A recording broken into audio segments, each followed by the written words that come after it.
Good evening and welcome to News Channel 8. I'm Jerome Aegean, and here's some of the stories we have for you tonight. The life and death of an American senator. We pay tribute to Uncle Ted. The homicide record is broken. And happy birthday to a 103-year-old queen. These stories, including your Wednesday's Crime Stoppers report, are up next on News Channel 8.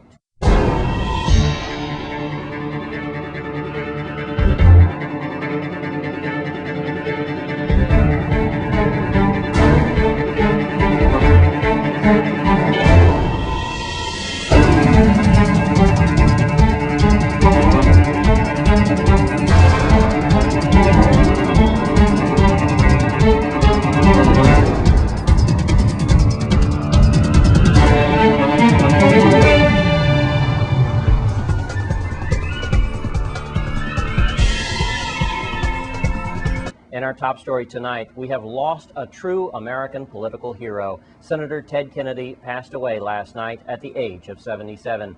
We start our coverage with News Channel 8's Wes Small at the Buccaneer Hotel. It is a sad day, not only in politics, all over the world, but even here in the Virgin Islands, as we have lost a political icon.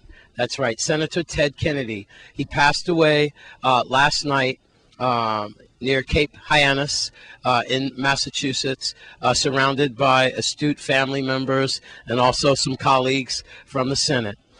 Ted Kennedy had a lot of ties all over the world, but especially right here on St. Croix. I'm here on the Buccaneer grounds as we're here at the tennis shop run by Don DeWilt, and he used to play with Don quite often. Ted Kennedy loved St. Croix. He loved the Virgin Islands, and he loved to stay here at the Buccaneer, and he played right here at these tennis courts.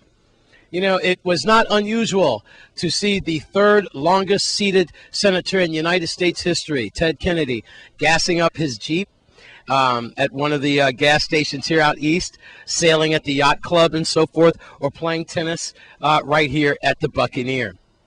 Ted Kennedy, very well known, and reports and condolences are coming in from all over the globe from world leaders.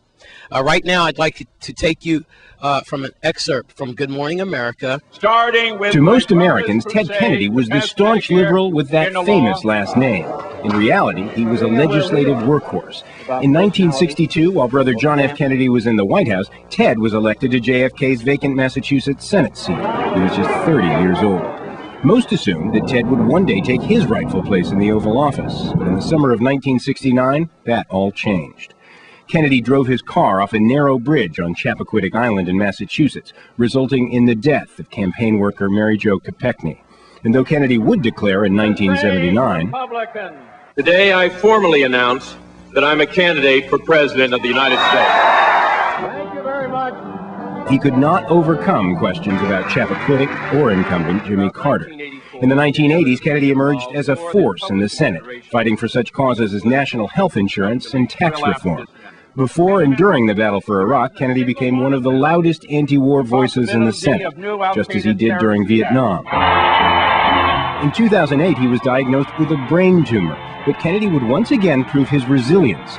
While still undergoing cancer treatment, he traveled to Denver and gave an impassioned speech at the Democratic Convention.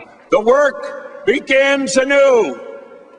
The hope rises again, and the dream lives on. Again, sad news to report that Senator Ted Kennedy, 77 years old, passed away from brain cancer, a long fight that he had for several months. And he succumbed to brain cancer last night, surrounded by family and friends at the age of 77. He will be dearly missed as a member of the Kennedy clan, again, Bobby and JFK, and how much they cared dearly, especially for poor people, just trying to make the struggle through the world and in the United States as well. Ted Kennedy will be missed. He loved St. Croix, and he will be remembered always as Uncle Ted. I'm Wes Small for News Channel 8. And of course, condolences are pouring in from all over the world. Let's go to Donna Christensen, our delegate to Congress. Despite the fact that he comes from a wealthy background and a privileged family background, he has always sought to make sure that the rights and privileges, the benefits of this country were extended to everyone. And we're all the beneficiaries for it, whether it's the education, whether it has been in raising the minimum wage and other labor reforms, or in health care. He has certainly made a difference in this country, and a difference in the lives of everyone here, and even to a great extent around the world. That's why the condolences come from all over the world. And a follow-up to yesterday's story, we now know what happened at the Munoz Marin Airport in San Juan, Puerto Rico. An American Airlines passenger was transporting some mercury to the Dominican Republic, and the mercury spilled out of his luggage, prompting authorities to shut down 3 terminals yesterday. It resulted in thousands of passengers missing or delaying their flights. The mercury was intended for a dentist. And now it's time for your Crime Stoppers report and an update on some of St. Croix's arrests. Here's Wes Small.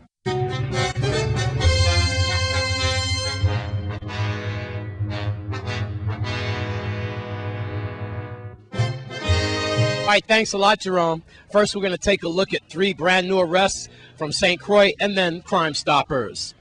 Police on St. Croix have arrested several suspects. 35-year-old Brent Randy Williams, pictured here from Calcahoun, charged with aggravated assault and battery. He assaulted the mother of his children in an argument. He was arrested August 22nd, Saturday, 1:30 in the afternoon. He is being held without bail pending his advice of rights hearing. Michael Nesbitt from Concordia was arrested. You see his picture here. He's 23 years old. He was arrested on Saturday, 9:30 at night on Queen Street, Frederiksted. Possession of powder cocaine and charged with possession of a controlled substance with intent to distribute. He's being held on $10,000 bail. There's 25-year-old Charles Ashim Gregory, pictured here. He was arrested on Friday, 2:45, August 12th, in the vicinity of St. Croix Trading parking lot. He was charged with attempted robbery. He was apprehended while attempting to take a vehicle at gunpoint from a victim. And now here's your Wednesday Crime Stopper report. On St. Croix, police are requesting information concerning a robbery that happened Saturday afternoon on July 25th of this year on a dirt road, agriculture grounds near Croixville Apartments. This is when a 16-year-old boy was walking down the road and perpetrators took his cell phone after hitting him with an unknown object. There were life-threatening injuries. If you have any information concerning this incident, you need to call Crime Stoppers. On St. John, August 18th of this year, a Peter Bay residence was burglarized. Multiple cell phones, laptops, cameras, purses, and wallets. If anyone is trying to sell you those items, you need to contact Crime Stoppers right away.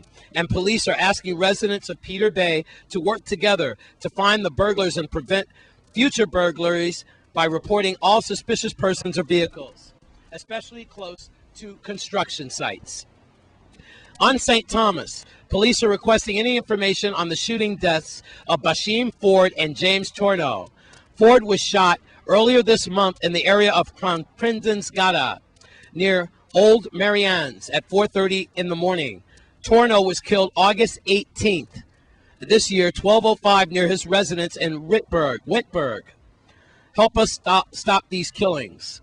Tell us who the killers are so the police can bring them to justice. Now, territorial-wide, we are still seeking the whereabouts of Miss Akila Charleswell of St. Thomas.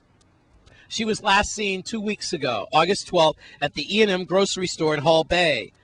Miss Charleswell, also known as Shorty, is 5 foot tall, approximately 110 pounds, dark eyes and black hair with short twisted locks, and a medium brown complexion. If you see Miss Charleswell, please call Crime Stoppers at 1-800-222-TIPS, 1-800-222-8477, and remember, all operators are bilingual and you can remain anonymous. That's your Wednesday Crime Stopper report. I'm Wes Small for News Channel 8. Thanks, Wes. And she's 103 and as active as you and me. That's next on News Channel 8. Stay with us.